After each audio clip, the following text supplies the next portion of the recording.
Apa arti perumpamaan yang disampaikan oleh Yesus? Apa yang akan terjadi setelah kematian? Mengapa orang-orang bertindak aneh dan irasional terhadap realita yang terjadi? Apa yang menyebabkan keputusasaan dan aib di hati kebanyakan orang?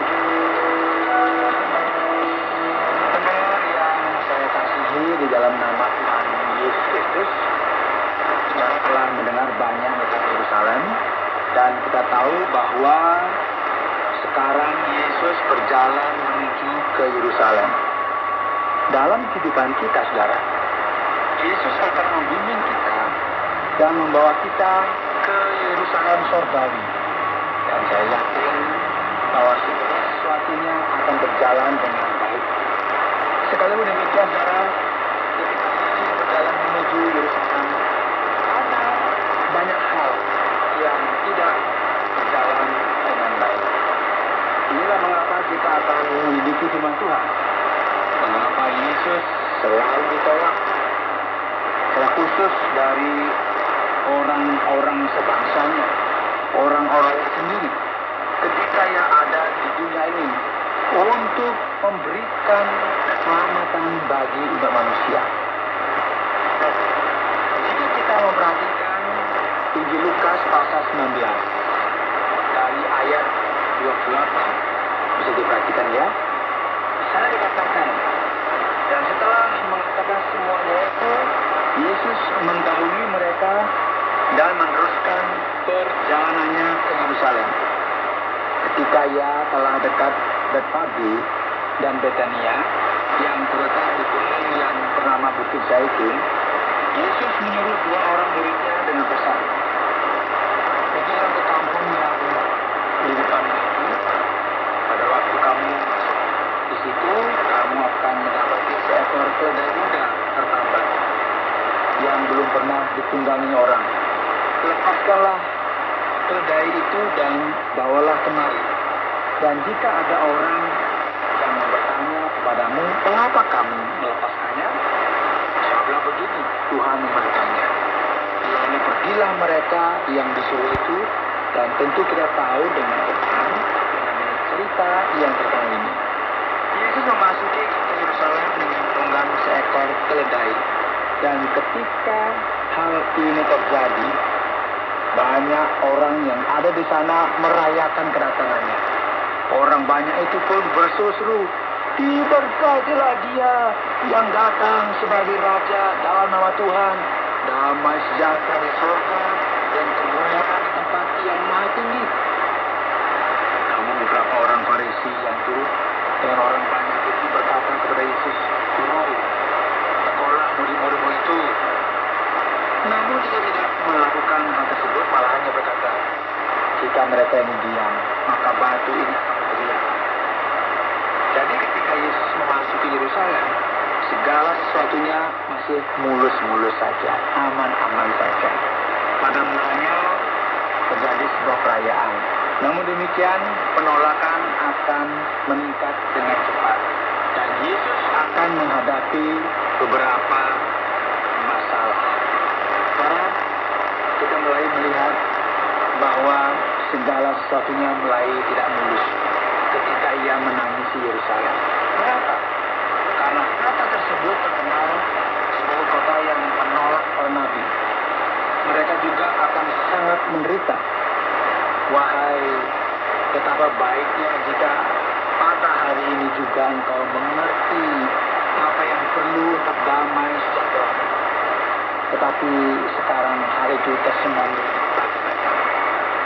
Sebab akan datang harinya bahwa musuhmu akan mengelilingi engkau dengan kuku, lalu mengepung engkau dan menghimpit engkau dari segala jurusan.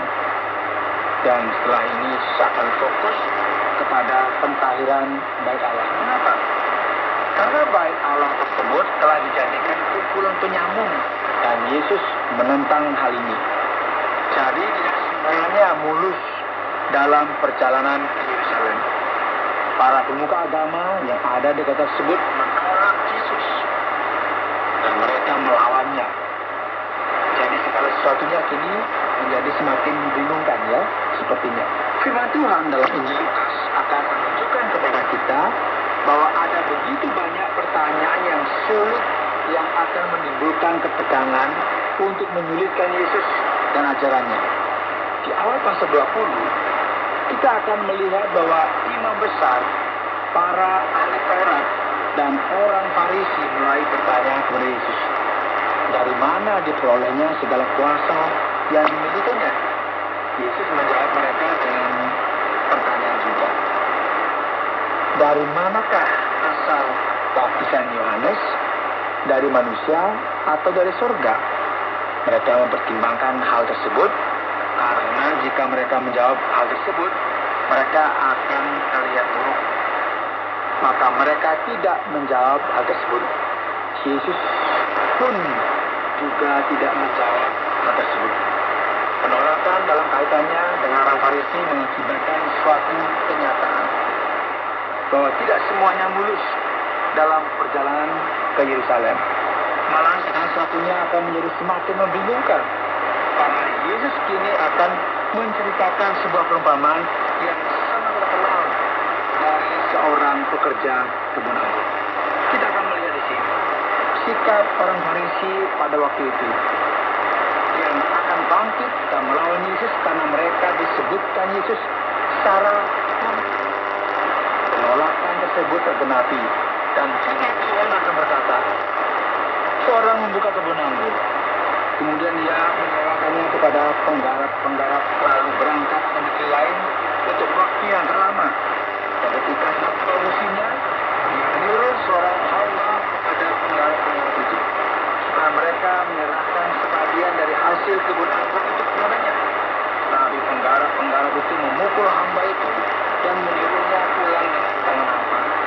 Setelah itu ia menyuruh seorang hamba yang lain, tapi hamba itu juga dipukul dan dipermalukan oleh mereka.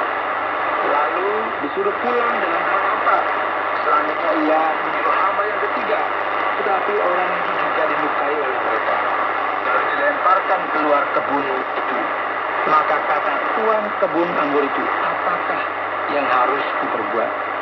Aku akan menyuruh anakku yang kekasih. Tentu mereka sekali. Tetapi ketika penggarap-penggarap itu melihat anaknya, mereka berunding. Katanya, ia adalah ahli waris. Mari kita bunuh dia, supaya warisannya ini menjadi milik kita. Lalu mereka melemparkan dia keluar kebun anggur itu dan membunuhnya. Sekarang, apa yang akan dilakukan oleh tuan kebun anggur itu terhadap mereka? Ya, akan datang dan membinasakan penggarap-penggarap itu dan mempercayakan kebun anggur itu kepada orang-orang lain. Mendengar itu mereka berkata, sekali-kali jangan. Ini merupakan respon yang mereka berikan. Tetapi Yesus memandang mereka dan berkata, jika demikian, apakah kartu nasinya? Batu yang dibuang oleh tukang bangunan telah menjadi batu penjuru. Darah ini merupakan kutipan dari Mazmur 118. Barang siapa jatuh ke atas batu itu, ia akan hancur. Dan barang siapa ditimpa batu itu, ia akan remuk. Lalu ahli-ahli Taurat dan imam-imam kepala berusaha menangkap dia pada saat itu juga. Sebab mereka tahu bahwa merekalah yang dimaksudkannya dengan perumpamaan itu. Tetapi mereka takut kepada orang banyak. Mendengar yang mereka kurang. Yesus membuat hal ini jelas sekali bahwa sepanjang sejarah orang Farisi senantiasa berkaitan dengan membunuh para nabi. Dan kini mereka menolak dan mencari cara untuk membunuh sang anak Allah itu, yaitu Tuhan Yesus Kristus. Jadi kita lihat di sini sejarah ada penolakan yang lengkap terhadap Yesus dan bagaimana hal ini merupakan sebuah realita pada zamannya. Pendengar yang kasih Tuhan, hal ini akan menjadi semakin rumit saja dan semakin kacau, ya, karena kita semuanya mulus dalam perjalanan menuju Yerusalem.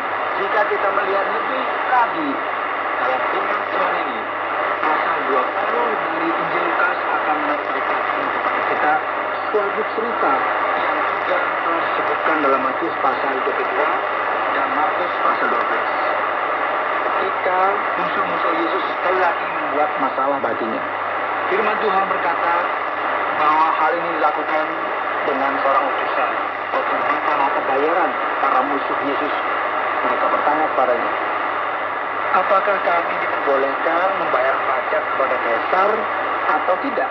Dan Yesus memberikan jawabannya yang terkenal itu. Berikanlah kepada Kaisar apa yang wajib kamu berikan kepada Kaisar, dan kepada Allah apa yang wajib kamu berikan kepada Allah. Jadi mereka tidak berhasil dalam percobaan mereka menjerat Yesus. Namun pada saat yang bersamaan, saudara, cerita unik berlanjut di sini, di Yerusalem. Setelah ini, orang Saduki memutuskan untuk menjerat Yesus dengan suatu pertanyaan yang sulit mengenai kebangkitan. Mereka bertanya kepadanya, jika saudara laki-laki dari seorang mati dan ia meninggalkan seorang istri dan tidak memiliki keturunan, maka orang tersebut wajib menikahi janda tersebut dan memberikan keturunan bagi saudaranya yang telah meninggal tadi. Dan jika laki-laki tersebut adalah 7 bersaudara, saudara yang pertama menikahi perempuan tersebut tanpa meninggalkan keturunan, kemudian yang kedua dan ketiga harus menikah dengan dia